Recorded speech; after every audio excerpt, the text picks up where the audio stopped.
Hey guys, welcome back to the Reconcile Room. Another week, another episode. So excited to get back at it. We are your hosts, Ezekiel, Caleb, Kimmy. Awesome. Okay, guys. The question today is gonna be, what? You good? It's my not- bad. I forgot I'm not allowed to smile. Why My bad. why is she tweaking? I don't know why, but that was like. Whoa. Wait. Okay, I need to reconvene really quick. Yeah, Okay. let's bring it back. Okay. What was your guys' favorite movie to watch growing up? What? What? How am I supposed to know that? Oh, here's something about Ezekiel. Ezekiel never tells his my favorites. He's like, if you word. ask me my favorite, I'm not gonna say anything, and he always makes it like a big scene. That's true, When Yeah. we were in crew, What you mean a big No, scene? Ezekiel. Don't do that. Oh. when we for crew. Nah. Oh my gosh, I just peaked so much. Sorry, everybody. But when we were That's- in crew and we had to go around and like tell us everybody our favorites or whatever, Ezekiel's like, it's actually really hard for me to have favorites, and I'm just like, you Bro. can just choose one. Mm-hmm. It's just funny. Sorry. No. I'm not trying to pick on I didn't make you. a big deal I of it. really The only love time you. I ever made a big deal of it is when I gave you props. I said, I can't think of a favorite. The only favorite I could think of is if you ask me my favorite person. And now you're going to go ahead and get back at me for that. Jesus. That's I'm talking Uh-oh. about you. Oh. Idolatry? No. I'm kidding. Oh. Wow. Gosh. Okay, so back Dating to the episode in 3 question. weeks. Don't worry. Revert. Do you have one? Either of you? My favorite movie growing up. Mhm. Oh, I can't say that. What? This dude be thinking something heinous, and he doesn't say. Well, it. because when he was growing up, what they did basically Uh-oh. is they like ordered a package from Amazon, right? And the box from Amazon, they cut out the bottom, put it on the TV stand, and they had somebody behind it, and they held it up to things. They're like, "Whoa!" I'm so I don't get it. Do you get it? I get it, but like that wasn't funny. Like, Yes, Wait. it was. Oh wait, Ezekiel, No. I don't get it. He All right, I'm gonna instead of answer the having question. a TV, he had a box that the bottom yeah, was that's cut out, hilarious, man. and whatever was That's- behind it that's was hilarious. what he was watching. Okay. Yeah, I got watched it. PBS Kids for the record. Wildcrats for the win. But I do have to Mhm. say, in terms of favorite movie, Mhm. I'll say two. Okay, That doesn't mean that's not a favorite then. bruh. Dude, why you always gotta make a Fine. big deal out of it? Just say one. Right? That's what I'm saying. I'm gonna crash out. Okay, I'm gonna go. Have y'all ever seen Open Season Yes. with that bear? Yes. You didn't hear Kimmy at your place when she was like, "Oh, isn't that the bear from Open Season?" Or was that you? That was me that said Oh, I that. thought it was say, you. that Okay, I was thought it not was me. Kimmy. I don't think I've ever actually seen the movie, Oh. but I feel like I've like You haven't somebody seen it? will have it on and I'll like walk past and I know of the movie. Do you know what I'm What? saying? People Yeah. have it on still. There's like 3 of them, isn't there? There's 3 of them. Yeah. Yeah, I've only seen the first. Yeah. What about you, Kimmy? Mine is Tinkerbell, only because bar for bar, Oh. I can literally quote Yo, that movie That's front to back. crazy. Like I literally one time went on a road trip and I wrote out the script in my head as I knew it, and then when I got to the place, I played the movie bar for bar. Girl, that's not a good That's thing. an obsession. Mm-hmm. The eve of her Anyways. birthday, fun fact, when we started dating, we watched Tinkerbell. Like, that's what she wanted to do before her birthday. She wanted to watch That's Tinkerbell. like the song that's the TikTok that was like, she was a fairy. Oh, she loved that. Mm. By the way, Anyways. never mind. Yeah, Zeke, you What's go. yours? Oh, you said I yours. just went actually. So fun fact about me. Oh my gosh. I really gotta say one. Yeah, come on. I don't know. I really like comedy movies. So I like Adam Sandler and Kevin Hart movies and stuff like that. Dwayne You Johnson. never just You have a good one that you like? Just name one. Waterboy. you like that one, I do. Mm. but it's not my would favorite. would I debate that it's my favorite? Like, would I go to the end of the earth to do that? Probably not. Okay. Man. I'm not gonna lie. This might sound, he's on a Christian podcast, but like low key. You're gonna say grown ups? Oh. What? I thought you were gonna say No, I was gonna say Thought low. Grown Ups is a Christian movie. I was gonna say That's low crazy. key. The Prince of Egypt was cracked. Mm. Like, Yeah, you know how long it love took that them movie. to even animate that ocean scene? You saw it. It took. Actually, that's fun fact. Probably you guys shorter keep than talking. it's I taking You're them gonna to look it up? animate actually want to look. It's into crazy. the Spider-Verse. It's like 3. really Wait, why did you just bring up Spider-Man? Not it was because a he's joke. saying it's probably longer than it took. Yeah. Let's see, Why did you know this? Like, did this randomly just come up one day? I know stuff. One thing about me, fun fact, I know stuff. You know that. You know that. So now we know like 5 things about you because you said one thing about me. No. You What? said it like 4 times this episode. I said it already. once as a joke because you said Zeke always says fun fact about me, and I said it as a joke. Okay. Anyways. While you're looking at that, I do have to say, I also love the movie 21 Jump Street. Have y'all seen that? I feel like I Actually, watched it one time. That's the one that. Maybe when I was like, But here's the only thing with 21 Jump Street is that it like, wait, I want to hear this. Zeke, what is it? It took a team of 10 animators 2 years just to complete the 4-minute scene of parting the Red Sea. Wow. The 4-minute why did it scene. take so long? Technology's come a long way. First of all, because technology was a lot. This was like late 90s, I think. Yeah, something like that. Late 90s this came out. But did you see the amount of do you remember the amount of detail they put in the Red Sea? Like they had all of the individual drops coming off. They had the white of the waves. They had the wash, the brush. All right. Anyway, 21 Jump Street, I like that movie, but you know probably the problem with 21 Jump Street? What? It depicts a lot of parties and a lot of drinking. And you know, I just hate alcohol. Why are you laughing like that? That's criminal. Yo, get him out of I can't look over there. I know you're peeking so hard right now. All right. Anyway, speaking of alcohol. Oh, this is a Hall of Fame What? tweak out right now. But all right, guys. No, she's lock not in. tweaking out. That's Lock in. rightfully so. Lock in.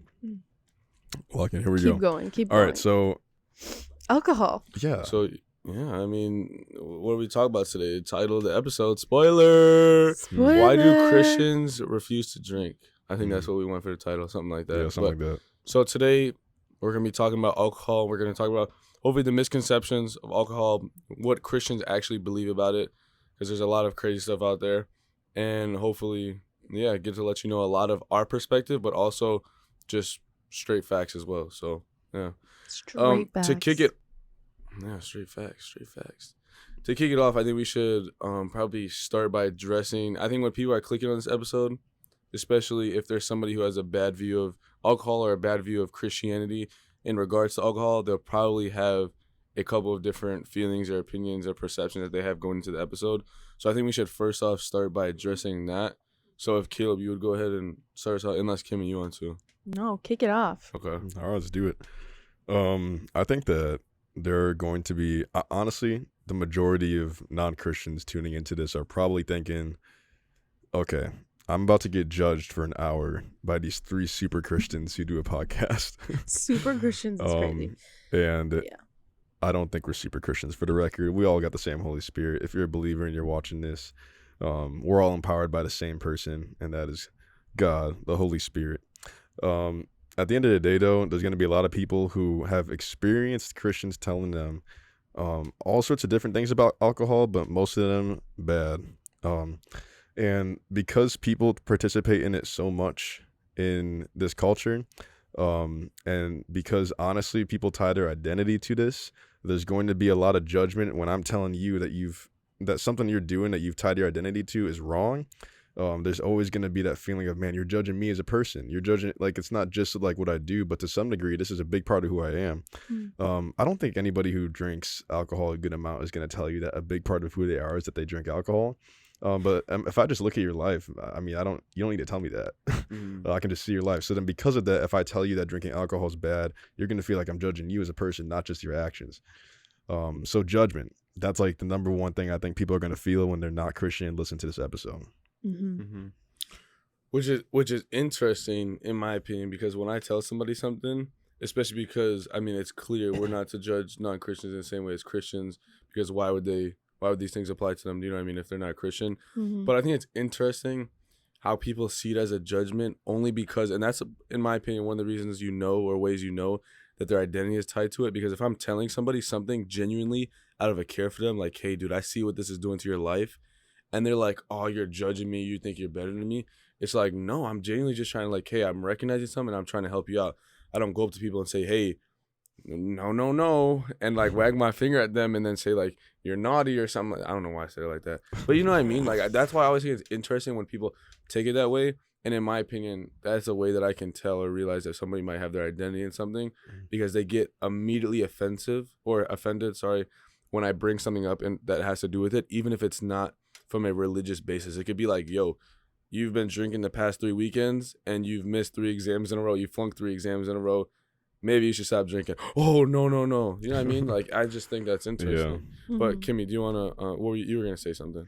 Yeah, I was going to say, I think another one would be like hypocrisy, in the sense that I think a lot of non-believers are like, oh, well, I know X, Y, and Z who proclaims to be a Christian, and they go out and they drink and they get like wasted, you could say, but they're still a Christian. So like, why are you now? What? You know what I was Oh, gonna do. yeah. Oh, so then why are you Imagine now? the GTA wasted screen. Oh my gosh. All right, Sorry, continue. sorry. Sorry, continue. Yep. Sorry. But now you got, gosh, guys, Oh. I'm so bad when people interrupt me. I like can't remember. No, what was I just talking? Oh, hypocrisy. Yeah. So Keep going. Don't stop. Keep no, going. so when people are like, oh, well, this person's a Christian and you're not saying anything, or they're doing what you're telling me not to do as a non-Christian. Mm-hmm. I mean, this is kind of goes back to our entire episode on hypocrisy that y'all should go watch. Where it's just like we're trying not to be hypocrites, whatever, but also it's like we know that you're coming in with that already in your head of thinking of somebody what's like, well, I know this person who says that they're a Christian, so now why are you making this whole episode talking to non-believers basically about like why drinking is terrible or whatever. And again, like you guys said, we're not coming at them, we're just talking about something that separates you from God. Yeah, which, by the way, we also kind of addressed this in the hypocrisy episode, but it's so dumb. Like, this might sound like the thing like the parents always say, like, oh, if Bobby jumped off a bridge, are you going to jump off the bridge? You know how parents always just say that and throw that in your face? No. Yeah. But it's, like, so true, because in my opinion, it's so dumb to base things just on what somebody else is doing. Like, even when we talk about Christianity, like, obviously, hopefully, we want and we desire for all of you guys to come to be Christians and come to have a relationship with God, not just have the title of Christian. But it's so interesting because we don't even ask, or at least I don't even ask people to be a Christian because I'm a Christian, because I say so, or because I believe that this is right. Like, at the end of the day, hopefully you believe in this and hopefully you want a relationship with God for yourself. And so even when it comes to all this hypocrisy things, again, maybe you didn't see the episode, but I just want to make it clear, do not use anybody else's life or the display, especially of Christianity, to be your reason for thinking or believing a certain way. Like, even you think about, oh my gosh, never mind. Oh my gosh, I just remembered of a TED Talk they made me listen to or watch in high school. But before, I don't want to. No, you're good. I mean, to your point, like, there's this, we talked about this extensively in the hypocrisy episode, but it's worth saying again, like, if somebody's claiming to be a Christian, but they're not doing the things that we're going to be talking about right now, like kind of how to handle alcohol responsibly from a Christian lens and why you should consider that if you're not Christian.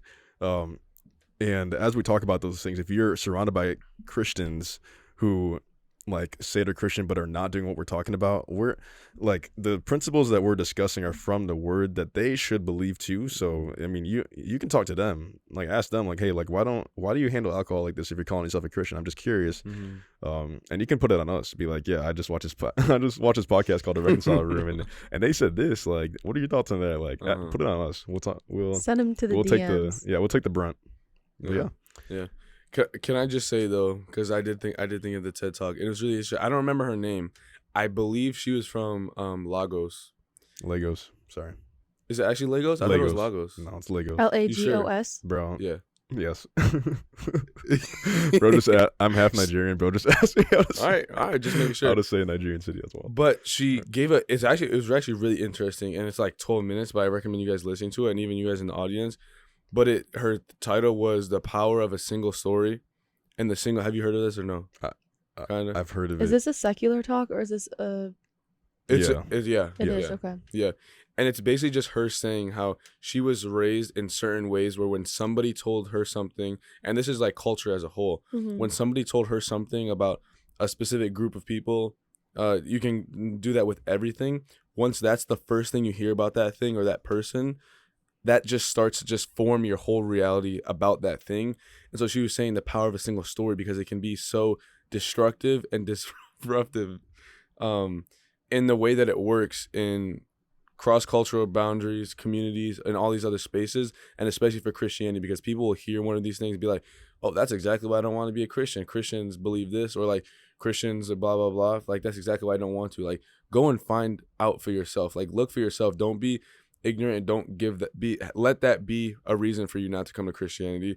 Because, no offense, but a lot of people in secular fields will throw that back in my face too and be like, oh, well, like, you can't just, and talking about the news, and it's usually in terms of politics and stuff like that, and it's just like, apply that evenly. But it is dangerous and powerful, but that's what I wanted to bring up.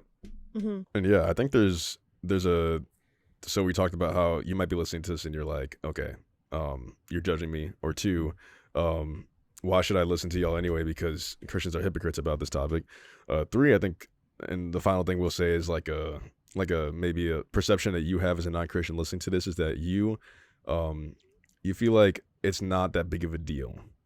How I handle alcohol is not really any of your business. I'm doing it fine. It's not hurting anyone else, and it's not hurting me. So I don't know why you care so much about how I handle alcohol, because I'm doing fine. There are people who are actually addicted to it and like whatever. So why, if I'm doing okay, like my mental health's great, my grades are great, my job is good, I'm in a stable relationship, who cares if I have a little fun with alcohol? Why do you care? Like, why do y'all care so much about what I'm doing? That is, we're going to get into that in this episode and why you should care more. But that, I'm sure that's a perception that some of y'all are having. So we're just addressing that to say that we see you, like we understand, and we get it. Like, we get that, that from your perception, if you're handling it well, you think there's no problem. We're going to talk about that and why we think there might still be a problem. And we just want to provide a new perspective on that. That's all. Mm-hmm. Mm-hmm. And to just come into it with like an open-mindedness of like, they're not here to, we kind of said this earlier, but like, not here to condemn me, or we're not here to tell you like what you should and shouldn't do. We're giving you a different perspective of how our minds have changed on alcohol, number one, because we've not all thought about it the same way our entire lives, but also things that we've learned as well through having a relationship with Christ. Yeah, that's awesome. And I think one thing also worth noting, especially as we talk about how people might be feeling towards this, is addressing like different backgrounds. Because when it comes to alcohol specifically, a topic that even in secular or non-Christian lens or spaces, it's still something that, at least from what I've seen, is up for debate, whether it be health-wise, whether it be like people who struggle with abusive parents. Like, I know a lot of people from back home who had parents that were alcoholics, and that they really struggle with that. And so that, in a way, understandably so, shapes a bias towards feeling or thinking a certain way about alcohol, whether it be through a Christian lens or whether it be about the Christian perspective. But that's another thing that's definitely worth noting. And for a lot of those people, what they ended up growing up in is a household where they saw their parents drinking, and what their parents would use drinking for was as a method of coping, as a method of dealing with maybe their busy work life, stress in the marriage, and that just applies more and more stress on the marriage, and then it applies stress on the kids, and the kids are seeing this, and then honestly, a lot of the time it ends up leading to abuse. Like, there was an article that I was reading, I think it was 40 to 50% of domestic abuse, like a big majority of domestic abuse takes place because of the use or in the use of alcohol, which is also something worth noting, because a lot of those people who grew up with parents who were alcoholics didn't just experience that side of their parents that were broken. And you talk about not hurting anybody else, that's hard that's like traumatic for a child. But then the other side of that is also hurting other people. So they see their parent, whether it be their dad or their mom, struggling, maybe getting depressed, maybe struggling financially, whatever else it may be. But then they also see that start to bleed into other sections of their life, whether it be them mistreating the kid, like going crazy on like discipline, or just beating the kid, whether it be just like abuse to the other person in the marriage. Like, it can get to a crazy standard. But I think that's another thing that's worth noting, that type of experience and how that shapes people's bias. But yeah, I also want to speak on that too. It's just from personal experience. Just like, and there was a situation, but I'm gonna like be very broad about it, because just of my hometown, like people who watch this who are from my hometown, they're gonna know what I'm talking about, and I want to be respectful of the whole situation that happened. But there was just something that happened in my hometown where somebody ended up passing away due to possibly alcohol is what they were kind of leading it towards, but they don't know for sure. And again, I want to be respectful to them in that aspect of it. But a lot of the people who were like in relationship with that person then threw a party afterwards with alcohol, kind of like a celebration of life or something. And I always, on the outside, I wasn't Christian at the time when this happened, but I always was kind of wondering, like, why are we bringing alcohol back into this when alcohol was could have been a factor or a leading factor almost of why this happened. Obviously there's other factors, and I don't know a lot about the situation as well, but it was just something that has always stuck with me as to like why this has happened. And I just saw that immediately as like a coping mechanism, as my point of view. I'm not saying that these people specifically did it for that reason, but just as the outside, that's what I believed it to be, was as how I saw it to be, was a coping mechanism.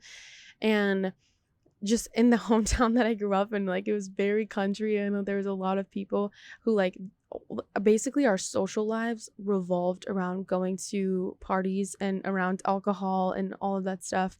And I think the one thing that I've thought about since being Christian is going back of like, if we had to like go into the farthest of the farthest forest to host this party, we knew subconsciously that something was not right. Like, we had to hide it, or you had to like sneak out and not tell your parents. Like, you subconsciously then are then telling yourself, like, I know that this is wrong, so now I have to like make an excuse basically to myself or to others. And kind of talking about like that apathy aspect of like not hurting other people. Well, now you're lying to your parents, you're lying to family, and that's hurting like your relationships. But just like in school too, like I would see people who were just so good at school, or even who were like going through hard things with school, and then I'd see them at these parties coping by using alcohol. And I was always just like, what? Like, you have so much in your future and you have so much ahead of you that I can see. And like, these people were genuinely super smart, but they didn't like apply themselves in school. Sound like a teacher. No, I'm kidding. And teacher the word. Continue. And I was always just like, why? Caleb. And I was just like, why are you like using this as like a crutch or something to like lean onto, or even just something as like, even if they think it's just like fun or it's just a one-time thing, it's like I was repeatedly seeing them at these parties like getting absolutely wasted. And that's when I started to think like, oh my gosh, maybe this is just like a coping mechanism for them, where they're like, I don't know what I'm doing after this, or I don't know where I'm going and stuff. And it's like, okay guys, like, I mean, I'm empathizing with you, because I think we've all been there at one point of being like, what am I doing in my life? But we all turn to different coping mechanisms of what we're relying on, and that for some people was alcohol.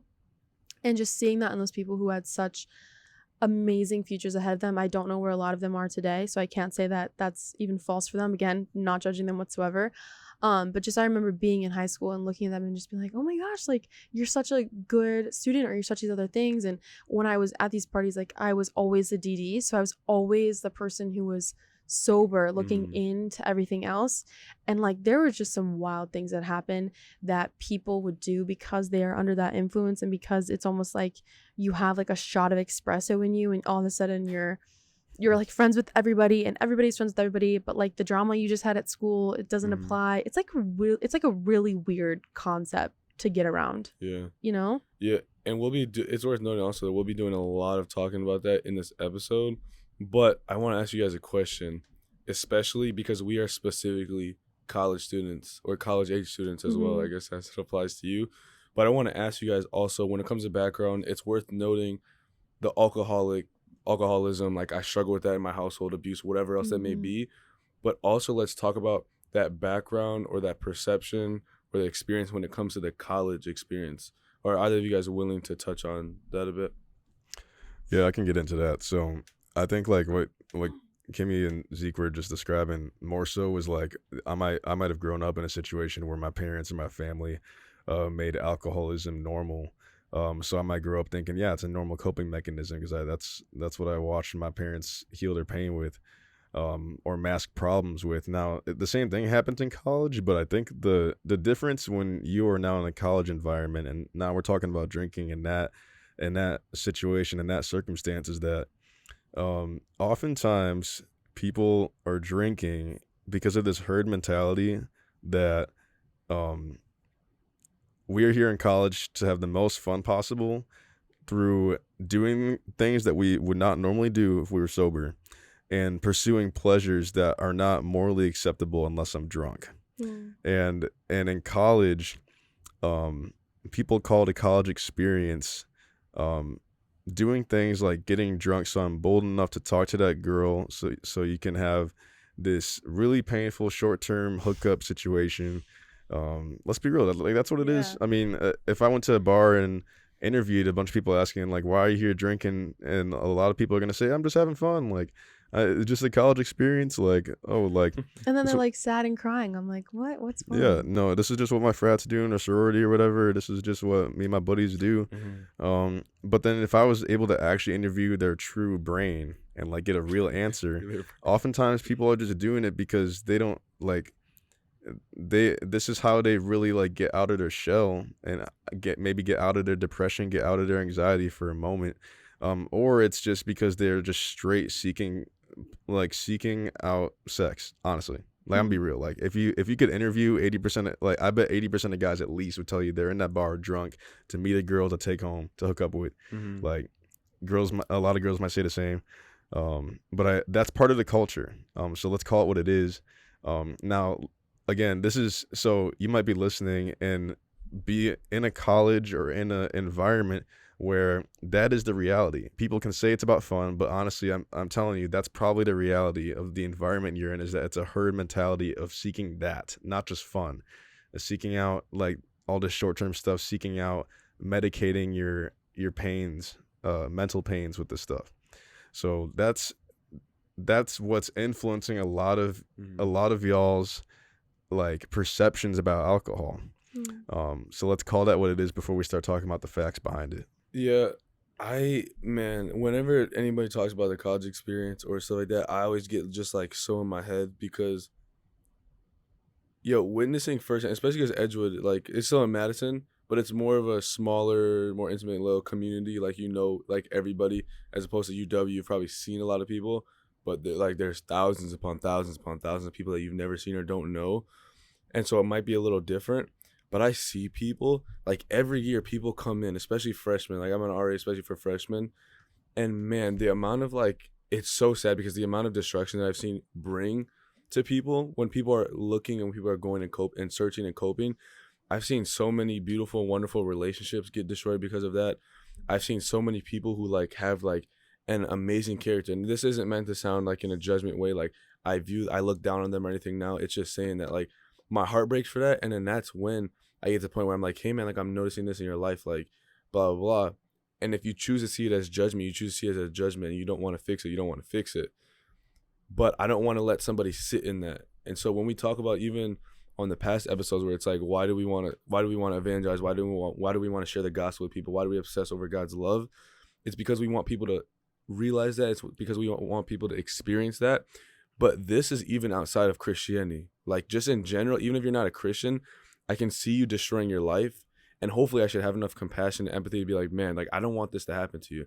It's like I said, man, so many people who had amazing characters that just got compromised because of the stuff or the way they were on alcohol. So many wonderful relationships destroyed. And it's so sad because also us being inside college, we can all attest from this, because whether or not we've all done that or went through that ourselves, we've all at least seen that and been around that.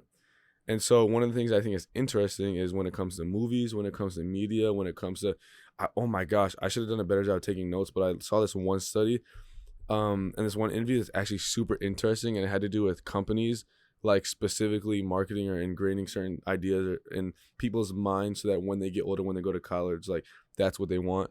And it's the college experience is painted as one thing. And so people are like, okay, that's why I'm going to college. And I'll hold my hands up. If you have enough money to just be like, I'm going to go to college literally just to have fun, then wow, they're like, what, you know what I mean?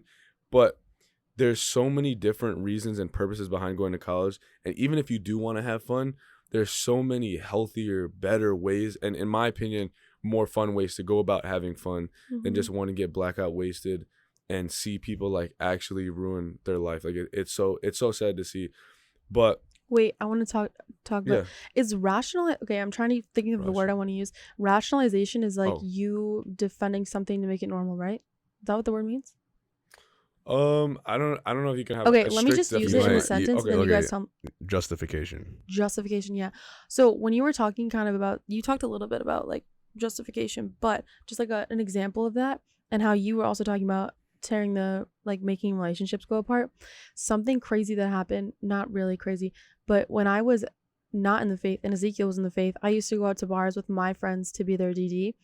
And I remember I was like wearing something, and you literally were like, Kimmy, are you gonna wear that? And I was just like, yeah, like why wouldn't I wear this? Like this is like your going out outfit, right? And you were just like, girl, like you would not wear that if we were going to like the grocery store together, or like, you know, like to a farmer's market. And I was like, yeah, but like that's not the point. Like the point is like we're going downtown, and like it's just like fun. And you were just like, so what's the point? Like you're wearing it then to like attract something. And I remember I will never forget this conversation, because now looking back I'm like, oh, he was so right. But I was just like, no, Zeke, you don't understand. Like you're just never gonna get it. And you're like, I'm literally telling you how men are going to be looking at you, and you're not understanding me. And and I was like, no, you don't get it. And you were just like, girl, you're acting like I'm not a guy who can read other guys' motives basically behind the way that you're dressing. And so what you're talking about with the whole relationship thing, or I feel like when like we use alcohol as such like a barrier to what you're talking about, to break down those things of like, oh, because alcohol is going to be involved, now we can dress completely different. And now like the moral standpoint behind that is okay, even though I know for facts you would not be wearing that outfit around your grandma at like a brunch. You know what I mean? So it's like that alcohol is kind of that like, oh, it's fine, it's okay. It gets at the motive, like it gets at why you're even drinking in that moment. It's not necessarily about the drink itself. It's not because you think it tastes amazing. Like it's like an environment thing. Yeah, exactly. I can't tell you the amount of guys that I've seen or talked to or been around where their number one motive for going out to a bar or going out to drink with girls or going out to like whatever, any of these spaces, is literally so they could come home with you, literally so they can have sex with you, literally so they can do this. And they'll make it clear. And dude, it hurts my heart every time I hear this. It really does. Or they're like, nah, man, like, dude, I don't want to have a relationship with her. Like, what? Like, I just want to, like, dude, I just want to have fun. Like, I just want to get drunk. I just want to have sex, whatever. And it's disgusting behavior. And so it's a lack of discipline from the side of the men.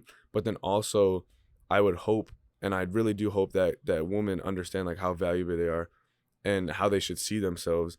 And it could be, like, a balanced thing in that sense. Does that make sense?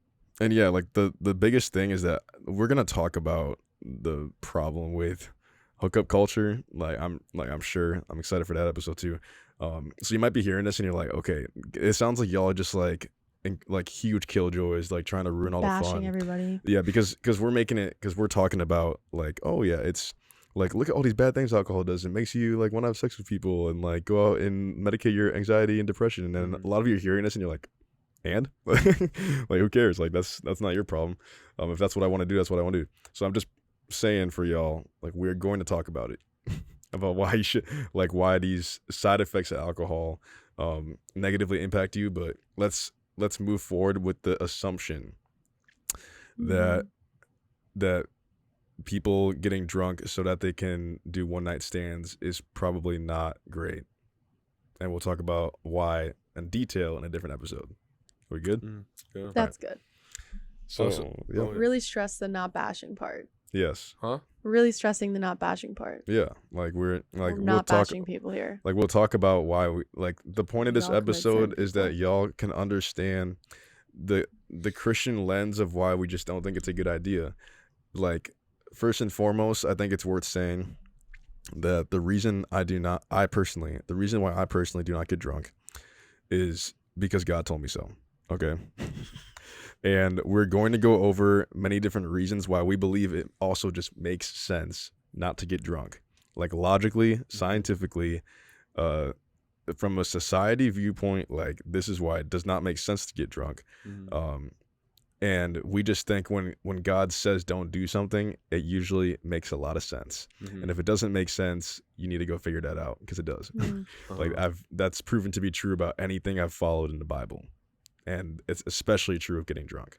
So that we're gonna talk about the Christian beliefs behind that for sure. I love that you said that, because one of the things that I really hope for people to get out of this episode is understanding that, yes, even though the first and foremost reason why we don't do certain things, especially even if we don't understand, is because, okay, God told me so, God told me not to, God told me to. But we want you guys to get from this that God doesn't just command us to like do things willy-nilly. There's always a reason for it. And talking about God as the Father and somebody who's loving us, somebody who's leading us, somebody who's also disciplining us, it's important. And we talk about also the idea of him just being all affirming. We want you guys to also understand that there are actually consequences to these things. And even though we don't, and we'll talk about, like right after this, we'll talk about what we actually believe and what Christian or what the Bible actually says about alcohol. This isn't just what we believe. And then how you can segue this or take this or apply this to your life. Because I've said on probably like 3 of the episodes out of the 4 episodes, like when I hand somebody the Bible, I'm like, there's not a single thing, single point of wisdom or direction that you can apply in your life to this that will not benefit your life, that will not make you happier, more filled with joy, more disciplined, etc. And so, yeah, I think just from there, who wants to start by time? Like, what did Christians like? Oh, yeah, sorry. I have a question for Kimmy. Putting you on the spot, my bad. Hey, I'm giving you a taste of your own medicine right now. What? Dang. Because she's the one who be asking the questions like that out of nowhere. Questions, yeah. So girly. Yeah, not in a bad way. This is good medicine, right? So what's your fate? What's going on? Don't tweak. All right, I'm just gonna ask the question. Yeah, I'm ready. So I want to know, before you were Christian, before you placed your faith in Jesus, what your perception was of Christian beliefs about drinking alcohol. Does that make sense? Yeah. I think my thoughts on it were that everyone who was a Christian hated me because I was associated with somebody who was drinking, even if it wasn't myself, because personally I never drank, but I was always somebody who was DDing people who drank. And I didn't have any Christians in my life, like specifically, who I believe to now be like die hard, like loving Jesus and whatever. But I just through like social media or just, the things that you like know in quotes about Christians, is I thought that they wouldn't want to associate with me because I was doing something that they basically forbid. I also thought that if you take a sip of alcohol, you like cannot be saved, or like you're a sinner. And like I didn't understand the whole part of how Jesus came to redeem us and also to save us. Like I just thought like you mess up once, especially with it was like specifically with alcohol, which I don't really know why. But it's like if you're dabbling in that, if you're drinking in that, whatever, it's not even like if you get drunk, it's like if you're taking a sip of alcohol, like you're out basically.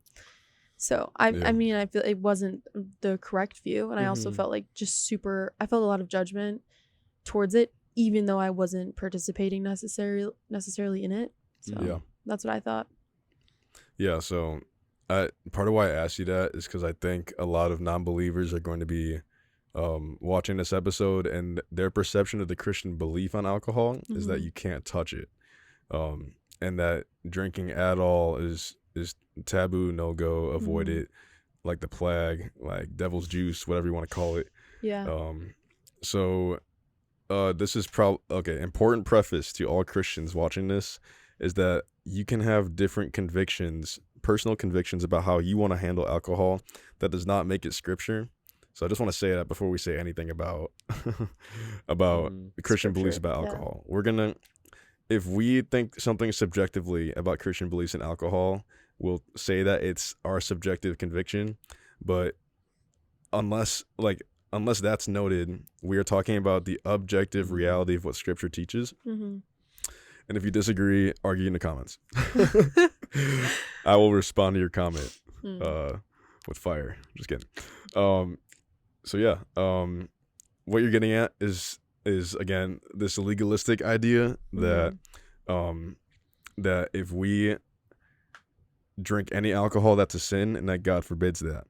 Now in John 2, we see that Jesus' first miracle is turning water into wine. And it's worth noting that I've heard drunk people state this while they're drunk and be like, yeah, it's fine if I get drunk because Jesus' first miracle was turning water into wine.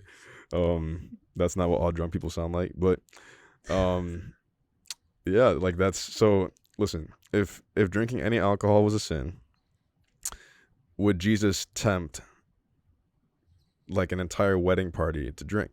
And like we know God doesn't tempt people, so therefore if he's turning water into wine, he clearly does not think that alcohol as a substance is wrong. And I've heard people say, oh, well, it wasn't really like alcohol, it was like this new sweet like wine that's basically like grape juice. But then you have to wonder when the head of the wedding party or whatever said like, aren't you supposed to save the best, like save the bad alcohol for later and not save the good alcohol for later?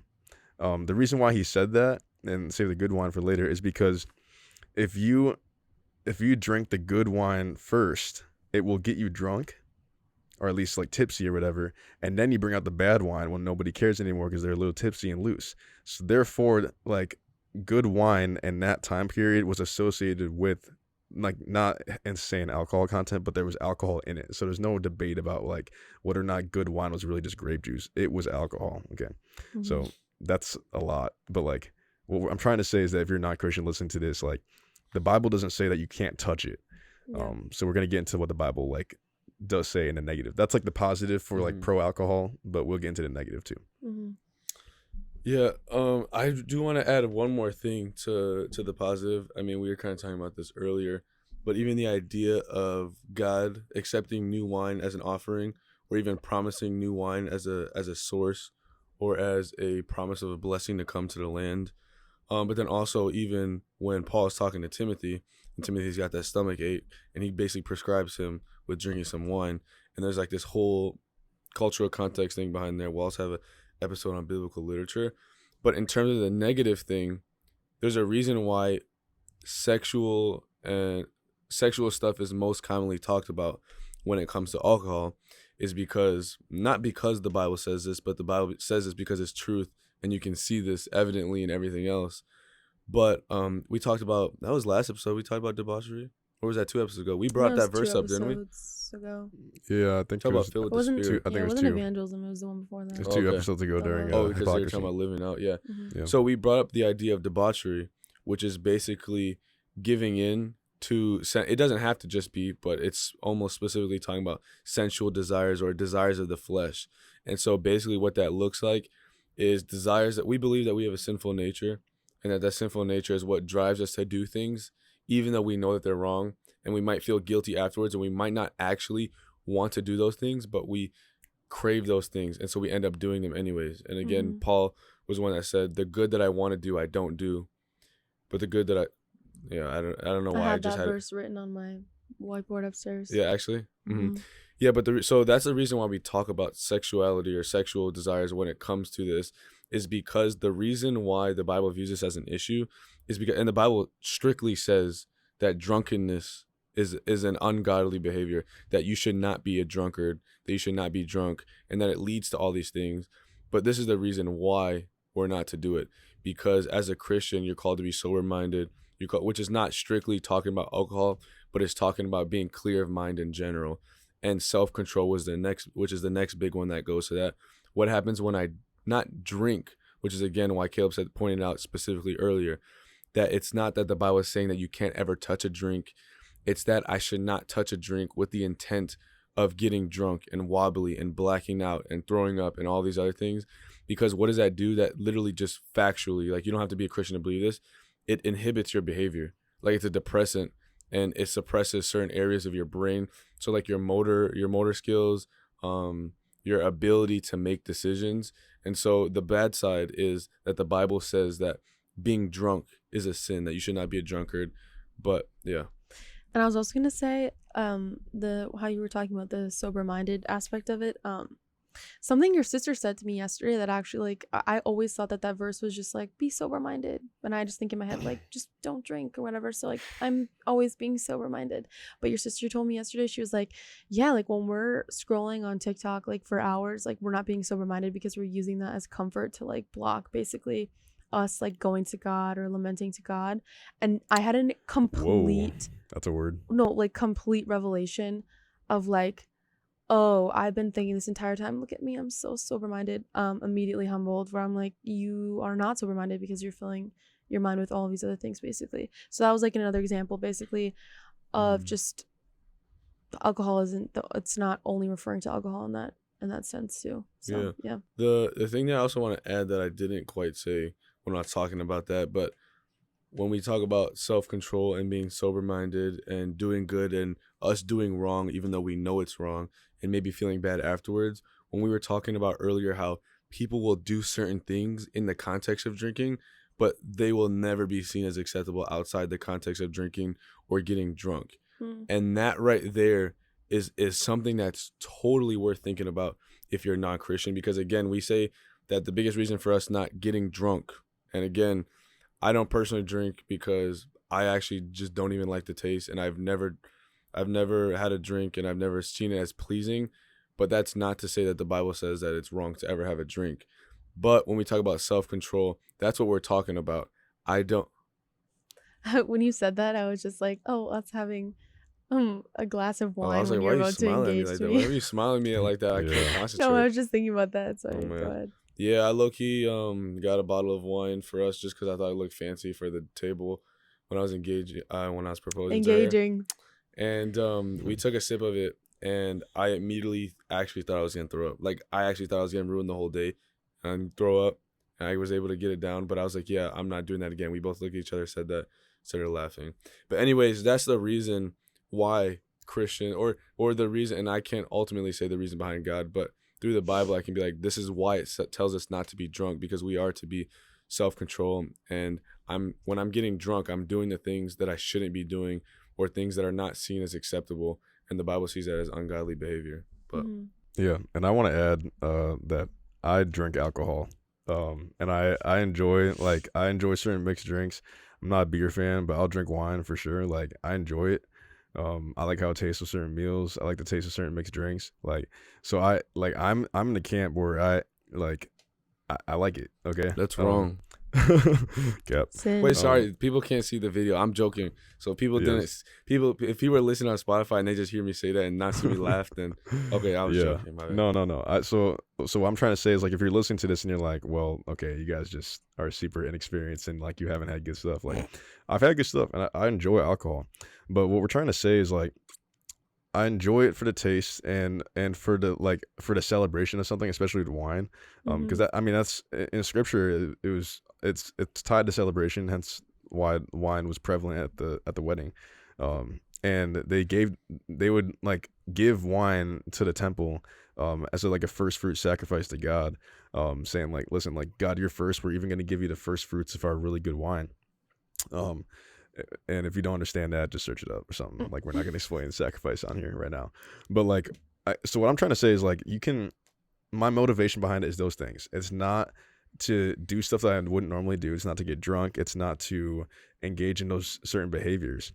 And if it ever is or ever has been, like, that's something that I would need to confess to somebody and turn from and not do again. So at the end of the day, like, it's about your heart. And it's about your heart posture. Like, it's about your heart to an extent, meaning if I'm having alcohol in order to change my state of mind, like, I think that is wrong. Like, I've experienced God in a way where I know when I run, like, if something's wrong, if I'm anxious, depressed, stressed, that ultimately God every time, like, God absolutely is the person that I can turn to, not alcohol. And God is someone that I have an eternal relationship with. So who better to trust than God over this substance that wants to drag me away from my fellowship with him? So what I'm saying is that, like, that's like, if you're not a Christian and you haven't experienced that, try it out. Like, for real, like place your faith in Jesus and try it out and test me, test my words with that.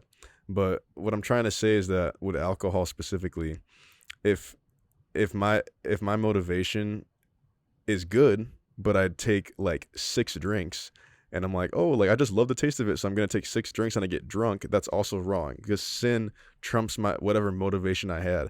I can have the motivation to go in one direction, but if I turn my car around and go in the opposite direction, I'm going to I'm going to be going south instead of north, even if my desire is to go north. So in the same way, if my desire is to enjoy the taste of it, but I take 6 shots, which nobody likes the taste of shots. You're sorry. Like if you do, you're probably lying to me. I don't know. Argue with me if you want. But like, if like, yeah, like doing things that are wrong trumps your motivation to do it. So stay out of the danger zone of alcohol. But desire it for the right reasons, and he probably won't be getting drunk. And that's how I'd handle it. Yeah, no, that's good. And one of the things that I actually want to like ask for the people watching is, have you ever like I want you to actually think, like, be honest with yourself. Have you ever woke up the morning after, or even that same night that you were drinking or getting drunk, and regretted doing that? Because the reason why I ask is because there's so many people that I know that actually will go and get drunk, and literally the second after, or even the second after they take those 2 shots because they're peer pressured, they're like, frick, I shouldn't be doing this, or I don't want to do this, or they experience those consequences. And so I'd be willing to bet that a lot of people that actually drink have a problem. I obviously can't assume, that's a big assumption. What do you mean, have a problem like an addiction? Yeah, like an addiction, or a problem with peer pressure, or a problem with like whatever you want to label it as. People will use a lot of different labels to justify it. And I wouldn't necessarily go up to somebody and be like, hey, you're addicted to alcohol. But I'd be like, hey, this is what I'm seeing in your life. And if you can't see that, or can't look, like things that are actually objectively like bad, like I'll talk to somebody and they'll be like, frick, dude, like I was out drinking last night again, and I realized I had my exam today. And since I missed it, like they said I could make it up, but the highest score I could get is a D. And I really need like at least this score. Like that's objectively wrong. And they're agreeing that that's wrong. Like that's bad. Like that's a bad consequence of it. But then they go back and they have that same tendency, and then they come to me and it happens again.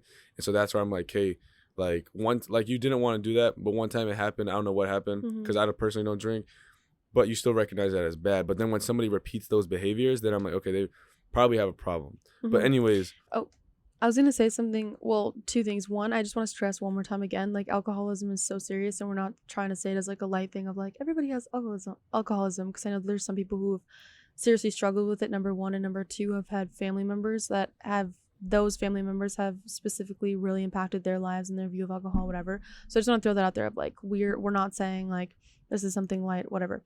But also I want to say how I think like how our body like physically reacts to things that it knows is like bad, right? Like that's that's a fact. Yeah. And something that I remember was with somebody specifically was they would go and get like not plastered, but pretty close to being plastered, and the next morning they would always wake up with hangover anxiety. Like there's a word for that. What is it? Anxiety? There's something like that. Oh, I don't know. There's like a slang that people used to say. Do you just make that up? Like I don't know. Maybe this is just what this person used to tell me. Anxiety. Whatever. And it like every single time this person would wake up with like anxiety from being hungover over and over again, and I used to be like, well, I feel like that's just your body telling you like you should not be drinking this much amount. Like I just feel like that was something that was like you know, basic, but because of that like peer pressure, or because like maybe your boyfriend, girlfriend, friends are doing it, then you're like, well, I can keep up, I can do what they're doing too. I mean, specifically I never got drunk, but I mean when I would drink, I would be the next morning I'd wake up with that like anxiousness, or that like, oh, I probably shouldn't have done that, you know. Yeah, so we're gonna talk a lot about the consequences in a second. By the way, Caleb, I actually really want to talk about the stress and anxiety one, so don't take that one from me unless you really got something. Good. You got it. But he talks about it right now. But I actually think I would disagree with the first thing you said. What did I say? You said the thing about we don't want to make light of, which we don't want to make light of, but what you were kind of saying, like alcoholism is like super serious and like whatever. But I would say you disagree that it's not serious? No, I disagree that we're making light of it. I think people make too light of it. No, what? I don't know if I said that right. So you're saying that like we're not bashing people or going around being like, oh, everybody has alcoholism, because some people actually struggle with that. And I would say that alcohol and binge drinking, and I listened to so many interviews and watched countless studies. Again, I should have done better with having this stuff actually in front of me. But binge drinking and the normalization of alcohol has become so prevalent that it's so common now. And people don't see that as actually alcoholism. They're just like, oh, I just like drinking and having fun. And then these people like are actually hooked on it, and these people can't get off of it. Same thing happens with a lot of other drugs. But I would say that like some people, obviously there's a spectrum. Some people, when they get drunk, they genuinely turn into like no offense, but like a monster. Like they turn into a monster. Some people, when they get drunk, which might be the people we talked about at the beginning. Oh, I'm not hurting anybody. Like I get drunk and I get goofy, or I get like I can't walk, but I don't hurt anybody. So there's a spectrum, but alcoholism, like as a whole, I would say that we're not making light of, but that I don't think that people understand how serious it is, in the sense that so many more people struggle with it that think that they struggle with it. Yeah, But, no, I agree with what you're saying. oh, okay. Okay. I was just saying, I know there's people who I know who would watch this and they'd be like, well, they're just talking out of no experience because they don't understand like maybe abuse I've been through because of alcoholism, or like the mental things that I've gone through because of people around me who have alcoholism. That's more of what I was saying. Just because to your point, just because there's a spectrum to the severity of how alcohol will affect your life does not mean that there's a point where suddenly it's okay to rely on alcohol. Yeah. It's okay to rely on alcohol as long as it's just related to my stress with school. Like that's fine, right? It's okay to be like to rely on alcohol just so I can like open up and be a better person. And then you draw the line. Well, it's not okay to rely on alcohol if it causes me to crash out. I don't know. Like you're writing a line like. There's all these great lines. We all have opinions on like what's okay with alcohol, and the problem is that like it's a spectrum, but it will always take you to the extreme end if you let it. And a lot of you are listening to this and you're like, well, I'm not addicted to alcohol. Have you tried not being drunk for a month straight? Okay, so you don't even know. Like you don't even know if you're addicted or not because you haven't tried. You haven't even tried to be sober. So it's like I don't like try that and let's find out, because oftentimes people don't realize the damage that's doing, the money that you're spending on it. We'll talk about consequences in a second. I will not steal that from Zeke. You can talk about the financial one if you want. But no, that brings me to a good point. This was my freshman year. I watched an interview with Tom Holland. It was actually pretty interesting. Was this with what's his name? Jay Shetty. Yeah, I watched this. I'm not gonna lie, that was one of my biggest regrets. I started listening to his podcast just because I was like, oh, Kimi likes this, so like, oh, whatever. Like the Tom Holland podcast wasn't bad. But like, never mind. I don't want to. I just didn't. Just get to your point. Yeah, whatever. But Tom Holland's on the podcast and he's talking about all these different things. Some of the things he was saying is facts. I low-key think I'd be buddies with Tom Holland. Like he would like me, I would like him, vice versa, whatever. Really? Anyway, cast me in the next Spider-Man movie. Brand new day. I heard it's coming out. Anyways, he's talking about he didn't realize, like it came around to January and everybody's like, oh, dry January, and he was like, I just decided that I was gonna participate in it. But then when I actually went through that 1 month of drinking no alcohol, I started to realize how hooked I was on it, or how hard it was for me to go even a month without doing this, which in the grand scheme of things is not a lot. It seems like a lot of time, especially if we are really craving this thing. But he's like, man, like I just realized how big of a problem I had. And then so he was like, I tried to do it longer than that. So I did it 6 months and I was like, oh, like this is like, I'm starting to see improvements. I'm starting to see how my life is getting better. And then he was like, it got to the point of a year and he didn't even recognize the impacts and the benefits of his life anymore. No, he didn't recognize himself anymore. And so he decided, he was like, man, like I don't even think I'm going to take another sip of alcohol because I like the person that I am way better off of alcohol, and I don't want to be dependent. And again, so many of you guys will be listening to this video and be like, I'm not dependent on alcohol. I would beg to differ. Like I would encourage you to go look up a whole bunch of studies, or even like objectively what science says about that stuff, or even like Caleb was saying, try this for yourself. Go a month, 2 weeks even without drinking. No offense, a lot of people at Edgewood could not do that. Anyways, he's saying that he was like, man, I couldn't even recognize myself, and it just made him want to continue to do that going forward. And off of that, I know that you have some specific things that you know about. I guess it's related to the consequences, but more in terms of the benefits for like actually trying that or actually being off of that. Yeah. So the reality is that alcohol has objective consequences, and most of you are going to hear the benefits of sobriety and say, well, it's not that deep. Like, I'll be fine. Let's just put it this way. You would not drink poison if it makes you have a little bit more fun. Like, you wouldn't. If it's totally screwing your long-term health, you wouldn't do that unless you had some pretty bad reasons to. And I think that hundreds of millions of Americans, like, convince themselves that drinking poison is fine because of immediate gratification.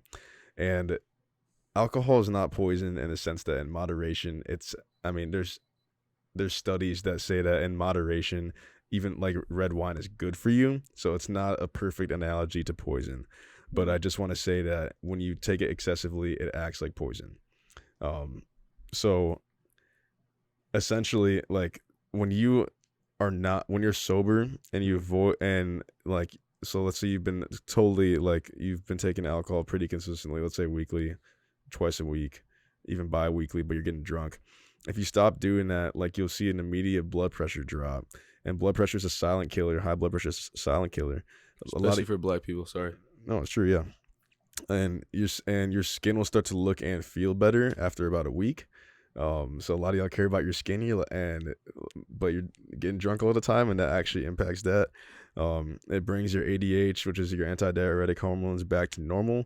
A lot of you think that when I get drunk, like it's just in that moment, like I need to use the bathroom a lot and whatever, like like you think that's just a temporary thing, but you're actually screwing your hormone levels that impact like the rate at which your kidneys are filtering out water.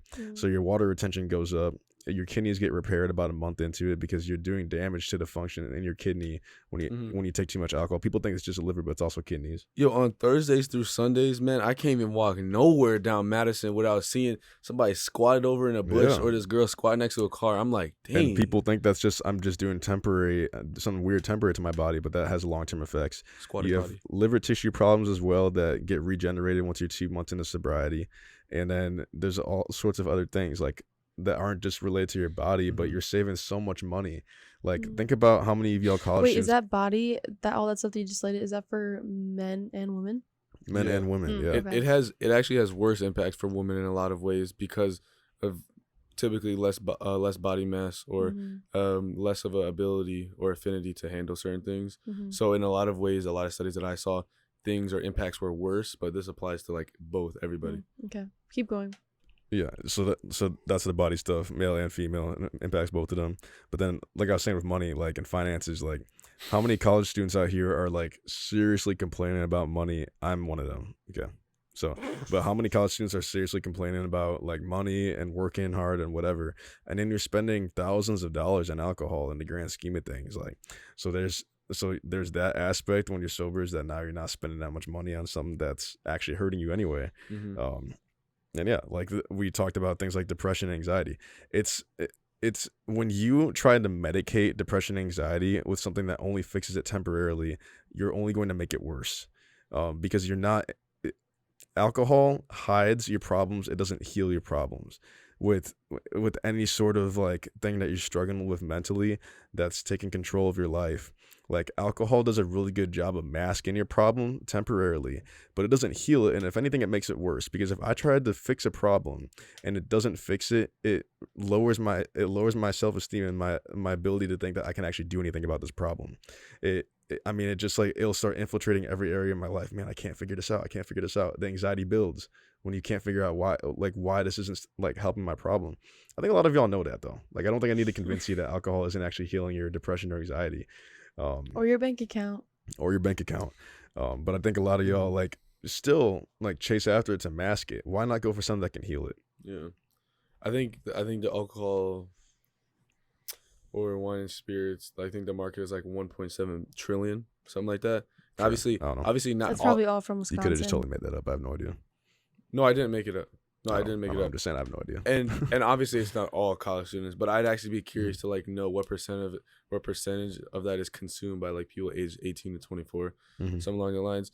But what you said was actually interesting because Tom Holland made a comment on that same interview, and he was like, "What's so funny?" Well, I mean, he was just like talking about it, and I think people knowing that this isn't just I don't know if he's Christian or not. I haven't seen anything, so I just assume not. But I want people to understand this isn't just a Christian perspective or just like a crazy, oh my gosh, Christian hot take type thing. But he was like, man, I just feel like if somebody were to come up to somebody else, like anybody else nowadays, and just be like, hey, like I have this drink and like it's like really bad for you, it's a poison to your body, but like it would kind of make you act goofy and be funny and like feel good. And he would be like, I would be willing to bet that people would be like, oh, that's an idiot. Like why would you do that? Nobody wants to buy that. But because I think it's become so ingrained in cultures or cultural things or societal things that I think people just don't care. They overlook those things. But the other thing that I had to say about what you said is that that wine thing that you mentioned, which like I know that that's a big thing that like people think. And again, I totally could be wrong. Somebody could fact check me, put in the comments or whatever. But there was this professor that was talking about the impacts of alcohol, and the interviewer was basically like, okay, so we hear all the time, like, a little people who drink a little bit of red wine, it's actually healthy for you, blah, blah, blah. And the guy was talking about how there's actually a lot of discrepancies in those studies, but mostly because the correlation is more closely tied to their ability to limit and have self-control over the amount of alcohol they consume than the alcohol itself that they're consuming. Does that make sense? Yeah. But I see. yeah. But on the anxiety and stress thing, I mentioned this on a different podcast. But yo, I have freshmen that I RA, and the amount of them that come in and they don't really have like any, at least it doesn't appear to be any sort of type of crazy stress or anxiety or anything. But then I see them start to get involved in stuff, and that spikes. Oh, just like that. It spikes. And I've seen it go in such a bad direction that people have dropped out of school. But what Caleb was talking about is you guys are medicating it. You guys aren't trying to treat it. And so one of the things that alcohol actually does that's also really bad for you is it lowers your threshold for anxiety and stress. And so, no, it lowers your threshold for stress, but it raises the amount of anxiety that you have. It doesn't lower a threshold. It just literally just raises it. So and if you think about it even logically, if I'm anxious or I'm stressing out about this decision I have to make or this assignment I have to complete, but then for the next 10 hours I'm debilitated because I'm drinking or drunk or knocked out or having a hangover, that's just logically going to increase my anxiety because now I'm closer to that deadline or I haven't gotten any closer. And so it's also literally just chemically and biologically, it lowers I forgot what the chemicals are called. Again, I should have done a better job with that. But your stress threshold is lowered. So then now when another thing comes around. Cortisol? Yep. It's, sorry, that totally shouldn't have thrown me off that much. No, you're totally good because that's right. And I'm glad that you said that. But it lowers your threshold so that the next thing that comes around, it doesn't even have to be as big as what you were first stressed about. Now you're going to be stressed even more. And then what is it? It's a positive feedback loop. Oh, now I'm stressed and more anxious. Guys, I really need to go out and drink tonight. And you start throwing in that word need. I need to do this. Not like, oh, do you guys want to have a drink? Like usually people who say that, I know that's a generalization, but like they have a little bit more of a grip. But people are like, man, I need this. Or like, guys, I need to go get a drink, or can we get drunk? And I start seeing them getting drunk multiple days in a row or blacking out or going out in the town. And then it makes that worse. And then now they're like talking to me about leaving or being in absence because they have to go talk to doctors or go to therapy and go to all this other stuff. And so alcohol, like you said, just point blank, it's you trying to medicate something, but it's not you trying to actually solve or medicate the problem itself. It's you just trying to medicate the symptoms. So you're just trying to get rid of the symptoms. Oh, I want to get rid of my anxiety, but I'm not trying to actually get to the root of that. Why am I anxious? And we believe, obviously, one of the reasons we're up here talking is that we have the answer to all of these different areas of our life, including anxiety. Not saying that no Christian will ever struggle with those things, but I think it's very much worth saying that whether you're a Christian, there's those biological, chemical, logical consequences to drinking when it comes to stress and anxiety, especially in a college atmosphere. But then also like just hey man, if you're actually looking for a cure to that anxiety itself, like come and see what the Bible has to say about it. Yeah. Mm-hmm. I think a lot of people are listening to this, and I'm not naive. We're not naive. Like a lot of you are listening to this and you think it'd probably be hilarious to comment a video of you just like getting totally plastered right now and be like, yeah, whatever. I don't think anybody like I honestly think like I can envision friends of mine and like people just in society who would think it'd be hilarious to be like oh, it'd be really funny if I'm gonna drink anyway. Basically, it's like the attitude is like, okay, Yeah. you guys can tell me whatever you want about your Christian killjoy philosophy and give me all these scientific facts and whatever. Mm-hmm. But I've seen my friends who are in college, who are older now, like they have a family and they have kids and they drank in college and they're fine. So at the end of the day, here's the thing. Like you said, we want to address the hurdles people have to embracing Christianity. Mm-hmm. And a hurdle that people have is like, why does God care so much about alcohol? We just told you like a myriad of reasons why God asked us to not get drunk. Like, look at all these scientific and like societal impacts that drunkenness has. Like, we didn't even talk about like car accidents. I've seen some crazy stats on like I think it's 1/3 of all like traffic fatalities are related to alcohol. 50% of murders as well. Yeah, 50% of murders. and I like we haven't even looked at like rape or sexual assault either, and like the amount that it has to do with those kind of things too. So like anyway, point being, like, you might hear all of that and be like, man, like, I don't care. I've seen people do it, and I've seen people survive and not get addicted and whatever. But at the end of the day, like, you can laugh about it now and whatever, but when you get to the end of your life and you're looking back and you're facing eternity in the face, just like we were talking about last week with evangelism, just like we were talking about with hypocrisy.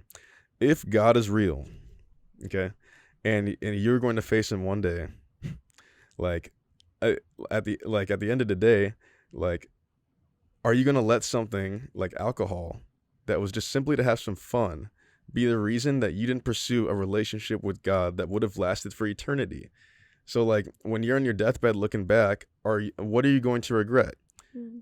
Are you, like, if you gave up alcohol, are you going to regret not getting drunk? No, because you're about to spend eternity with the God that you just fostered a relationship with.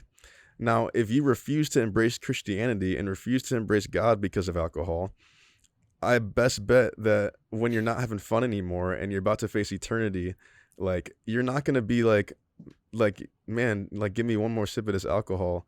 You're going to be talking to God heavy. Like, and it's going to be pure regret for not fostering that relationship with him that you could have been your whole life. And you let alcohol get in the way of that. And it's not even like you couldn't like sip alcohol either. So it was just like, cause you wanted to get drunk in the moment and make it about this pleasure quest. And you're going to let that ruin your ability to have fellowship with an eternal God when we just gave you all these reasons why, like, it's physically impacting you anyway. It's not even like it's just pure bliss. Like, people are struggling because of this thing. And you're going to let that be the reason you don't embrace this? Like, it doesn't make sense. Yeah. One other mental thing I want to touch on, actually, and it kind of relates to that, but also kind of relates to what you were talking about when it comes to performance.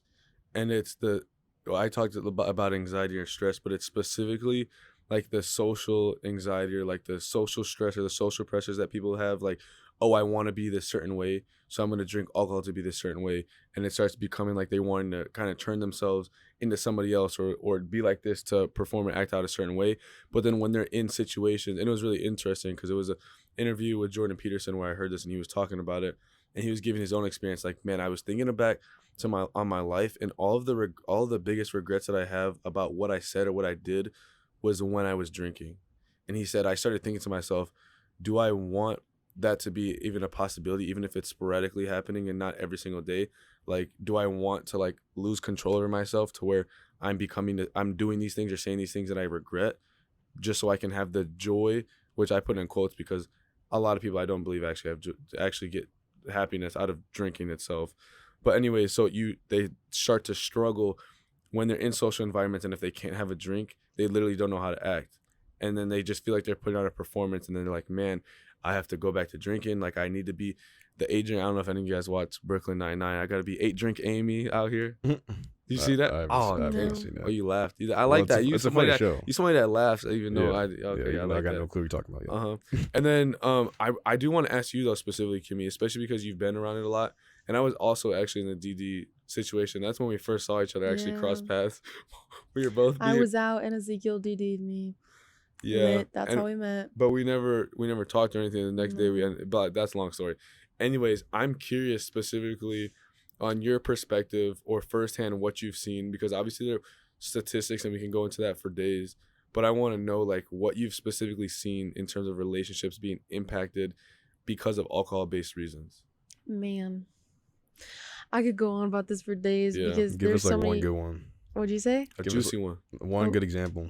Okay. Give us that Jersey Mike juice. This is the one that I just pray about so much. But there's this one where the guy more specifically is a lot ruder to his girlfriend when he drinks, and it's like I'm constantly seeing it, and it tears me apart just being somebody who has to like watch that go through, and I definitely think it's gotten better. But I would say it is the only time that they fight. Like heavily fight, where it's like they're breaking up and then they're getting back together when this person is sober. And it's just like an over and over again cycle, and I can see it basically wear and tear this other person down, where they're just like, why is this happening? And I've also seen it where like one party of a relationship is drinking, and that person brings the other person into the situation of drinking when that person doesn't even want to drink in the first place because they know that their limits are not as much as this other person. So then they have that conflict of, oh, I want to go out and drink, but this other person doesn't. Like, why don't you love to do this with me? This is what I like to do. Yeah. And then it leads into gambling, and then they have a conversation or like a conflict about money, and then it's just like this whole thing. And I'm like, I think that they understand that it is circled around alcohol, but at the same time, I think they don't think it's as big of a problem as it is. But if you're constantly like repeating this pattern, and it's always the same variable that's leading you into these patterns, is a problem. Yeah. So it's interesting that you bring up gambling, because gambling is another thing that's, you could talk about that for a long time. But there's a reason that specifically when gambling is happening, especially when it gets worse, like gambling itself like is extremely addictive. People get addicted to it, but you're compounding that with alcohol. And so even me, say I was hypothetically addicted, or say I really enjoyed gambling, I'm probably, and there's probably some type of study out about this, but I'm probably at least 10x. Like 10x. I don't know why I said 10x. 10 See, that's times? how you know you're getting into the That's how you know he's chronically online, bro. Yeah, right. Actually crazy. for real. What? I'm not. 10x. I'm playing. But like he's not, the guys. the Don't worry. probability of me like just being like, okay, you know what, I'm betting 10K, or I'm betting 100, I'm betting 1,000, is pretty low. But then when I'm under the influence, when I'm drunk, when my motor skills are impaired, when my critical thinking skills are impaired, I'm way more likely to do that. And so, like you're saying, when you're putting yourself in situations where you can recognize that maybe this is a variable to make things worse, like maybe you're out there and you're like, oh, I gamble, but I can do it in a healthy way, whatever, that's a whole separate topic. But then if you're compounding that, that's where it just does not make sense. But also, one of the things that I want to add, and obviously this is just my personal opinion, sorry, but man, you guys know me, I'm somebody who likes to have fun. Sure. Do you? Yeah. Oh, I'm joking. Like, I'm joking. like y'all see me, I'm probably somebody who will just laugh. That and afro like likes to have fun. It's always out, bro. Hey, yo, what? Continue, That's brother. crazy. Continue, brother. Ignore Anyways, this. I'm somebody that, sorry. right? Come on now. I'm somebody who loves to have fun. I've had a lot of all-nighters in my past where I've had a crazy amount of fun with people, but in a way that doesn't include this, and also no offense, but in a way where I can remember my night and the fun that I actually had. There's this video that I was watching. There's this vlogger. Sorry, don't remember her name, but she's a pretty popular vlogger. And she was like talking about her sobriety story. And she was like, one of the things I think people look forward to the most, or that's most normalized, is like, oh, when it gets to my 21st birthday, if you don't get blacked out. Bastard. Yeah, if you don't get blacked out, then did you really have your 21st, whatever? And she was like, she was planning it and looking forward to it for months, and even like the years prior in college. But then it got to her 21st night. She got plastered, woke up, didn't remember a single thing. And she was like, oh, like, that's not how I wanted my 21st to go. And then especially when you don't remember anything and you wake up and you see these things that you've done that your critical thinking skills have gone out the window. Like, I don't even want to begin to think about how many pregnancies happened because people like just had sex, whether or not they were planning to, and they had a condom, or just because they had like a hookup with somebody or whatever was going on.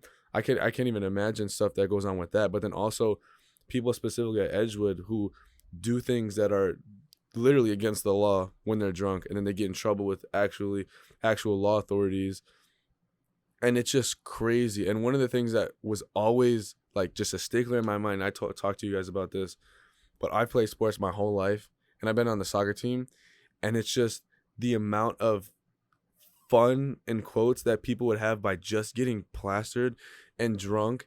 And then also what broke me as well is when there's freshmen that come in, and no offense, but you're a grown man. Like, maybe not actually, but you're a grown man. You're 22, you're 21, and you're sitting here telling this 17-year-old, 18-year-old that's coming to college, that's never touched alcohol before, that didn't have the desire to drink, that they have to do this and they have to do this. And I've seen the peer pressure firsthand.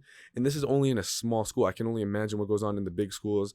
And Edgewood does a lot of parties with UW, but it's ridiculous. And then people start to bring other people into the things that they're doing that's harming themselves because it helps them justify, or helps make themselves feel better. And it's like, man, like, that's not, like, I promise you guys, there's so many different ways to have fun. Like, yo, if you don't need to get drunk, you can go play like slip and slide kickball or something. Hey, that was fun, bro. That was great. That was awesome. There's one more thing I wanted to make sure we add here, is that a lot of you, like, maybe you're not Christian, and it's because you like I've given Christianity a shot. Like I've prayed, and I just didn't experience anything different. I didn't see any change in my heart. I didn't see any change in my life. I didn't see any fruit. Um, but here's the thing: Ephesians 5:18, like it says, like, do not be drunk with wine, which leads to debauchery, but be filled with the Spirit. That verse is basically saying that you are either filled with the Spirit or you're drunk with wine. So you cannot be drunk and say that you're filled with the Spirit. So what we believe as Christians is that being filled with the Spirit leads to you experiencing the fruit of a fellowship with God. So that's what Galatians talks about, with love, joy, peace, patience, kindness, goodness, faithfulness, self-control, like, and gentleness. Forgot that. Like, Hey. yeah, like y'all want to experience those things, right? Like, so if you're entertaining Christianity and you want to experience those good things and like see the fruit of that in your life, and then that will cause you to be like, oh, like, yes, I want to pursue this, but you're getting drunk, you're not going to experience those things because you won't be filled with the Spirit. So maybe you think you've given Christianity a chance, but you didn't actually surrender the desire to be drunk to God and say, God, you are better than this. Like, I trust that you have a better path to me enjoying myself than I can get on my own through alcohol. If you trust that to God, then you'll experience the fruit of a Christian life that we've experienced. So y'all think that we're just saying this because we haven't experienced being drunk like that. No, we're saying this out of experiencing eternal life through abiding in the vine that's God. And we've seen the fruit of that in our life that's undeniable. So, like, don't look at us and say, like, we don't know what we're talking about. I'm going to turn it back on you and say, have you actually tried true Christianity? Have you placed your faith in Jesus and surrendered this to him, this desire to get drunk, so that you can experience real fruit and then see, oh, this is what they were talking about. Now being drunk looks dumb. Like, that's what you're going to think. Like, you're literally going to think that. And some of you are surrounded by Christians who are lukewarm in their faith, who aren't taking this seriously, who get drunk and say, like, yeah, it's fine. Like, God is okay with me getting a little tipsy. Like, don't listen. I'm sorry, I'm getting mad. Like, they're Not like, mad, just passionate. Slow I'm to passionate. anger. Yes, slow to anger. My bad, y'all. Passionate. Hey. No, she right. No, I just At the- you just went like No, but what I'm saying is, like, some of y'all are surrounded by people who call themselves Christians, who say it's okay to have a few drinks and get a little tipsy. It's okay to get a little drunk. That's fine. God understands my heart. Listen, God understands that your heart is deceitful above all things. Yeah. And what God understands is that you are like, those Christians are causing you to think that this is Christianity and this is all it is. And you're not seeing the fruit of God in their life. So you're like, well, I don't need that. It's like what we were talking about with love in that week. So what I'm trying to say, y'all, is like, give it a shot. Surrender the desire to get drunk to him. See what he does with that in your life. Experience the fruit and understand what we're talking about from experience. 100%. Kimmy, I'm curious if there's one story, if there's one example. Obviously, you never really did this yourself, but do you know somebody? And I ask this specifically because you grew up in an area that's like heavy on drinking culture. Is there somebody that you've seen, whether or not it was because of Christianity or whatever, that went from drinking all the time, whether they were addicted, whether they just like did it for binge drinking every now and then, whatever? Have you seen anybody that went from doing that to not drinking, and have you seen any improvement in their life? I'm curious. I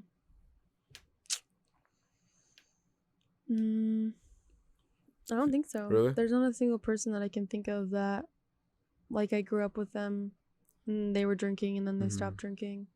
Yeah. Which is kind of sad, actually, thinking about that. But Yeah. I mean, I've seen people maybe like dim it down as they got older because they have that like moral standpoint of, I'm getting older now, so I should really chill out. It's like, you should really just cut it all off. But yeah, I guess. Whatever. That's funny.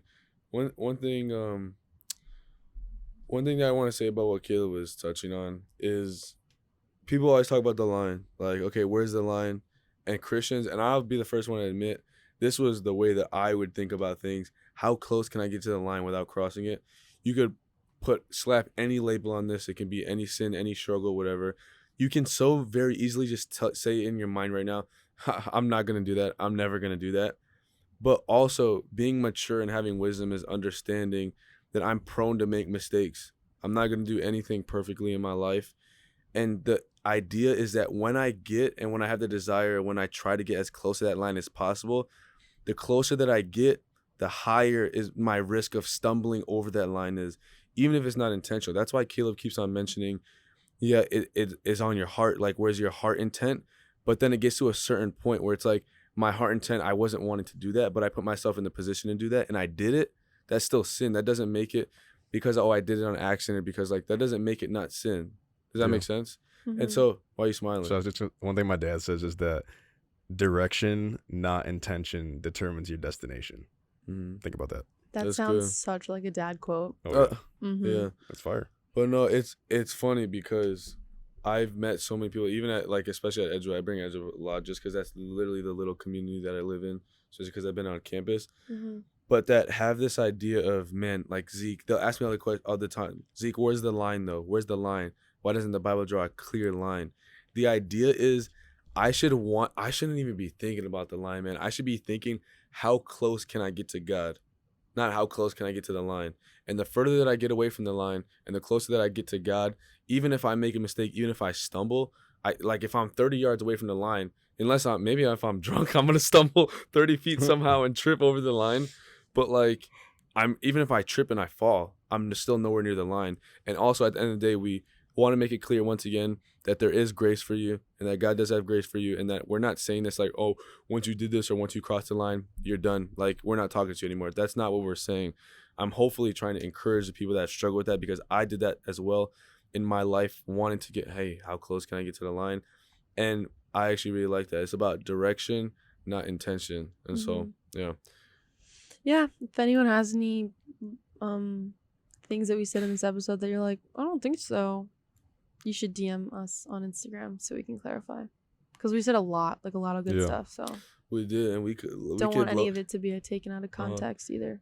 And we could low key talk for like 2 hours more if we want to. At least I feel like there's a lot. Yeah, but we've been talking for a long time. There's a lot to be said, and obviously we don't want to overwhelm anybody. And if something ever comes up and we need to do another episode, especially on something specific, we definitely can. But yeah. Facts. I mean, at the end of the day, I think the thing that we want to leave all of you guys with is, we'll say this about literally every hurdle that we talk about. Not saying that the hurdle is not hard.